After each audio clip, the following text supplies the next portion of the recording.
ஐயனார் துணை சீரியல்ல நாளைக்கு என்ன நடக்குது அப்படின்னு பார்த்தீங்கன்னா, எப்படியாச்சும் நிலாவ மீட் பண்ணி நிலா கிட்ட மன்னிப்பு கேட்டு மறுபடியும் வீட்டுக்கே அழைச்சிக்கிட்டு வரணும் அப்படின்னு சொல்லி, இப்ப நிலா வேலை செய்யற ஆபீஸுக்கே போயிடுறாப்புல.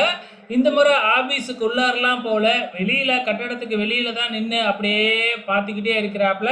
இப்ப நம்ம நிலாவோட ஃப்ரெண்டு இத பார்த்துட்டு வந்து, "உன்னோட ரிலேட்டிவ் இங்க வந்திருக்கிறாரு. அன்னைக்கு கூட ஆபீஸ்க்குள்ள வந்து தகராறு பண்ணாரு இல்லையா? அவரு வந்திருக்கிறாரு" அப்படின்னு சொன்ன உடனே நிலா பதட்டமாயி, "அச்சச்சோ! உள்ளாரயே வந்துட்டாரா?" அப்படின்னு கேட்க, "இல்ல, இல்ல. நம்ம பில்டிங்க்கு வெளியில தான் நிக்கிறாரு" அப்படின்ன உடனே, "எங்க உள்ளார வந்து மறுபடியும் தகராறு பண்ணிடுவாரோ?" அப்படின்னு பயந்து போயி, நிலா வெளியில போய் பார்த்தா கேட்டு முன்னாடியே நின்னுகிட்டு இருக்கிறாப்புல. இதுக்கப்புறம் என்ன நடக்கும்? நிலா பயங்கரமா சோழனை திட்டி அனுப்பிச்சு வச்சிருவாங்க. ஸோ இதுதான் நடக்க போகுது. அதுக்கப்புறம் மறுபடியும் நிலா இருக்கிற ஹாஸ்டலுக்கே போக போறாரு. அங்க போயிட்டு பலூன்லாம் விட்டு மன்னிப்புலாம் கேட்குறாரு. ஆனாலும் நிலா பயங்கரமா சோழனை திட்டி, இதுக்கப்புறம் உனக்கும் எனக்கும் எந்த சம்பந்தமுமே இல்லை அப்படின்னு மூஞ்சில் அடிச்சாப்புல சொல்லிடுறாங்க. ஸோ வெயிட் பண்ணி பார்க்கலாம் என்னதான் நடக்க போகுதுன்னு.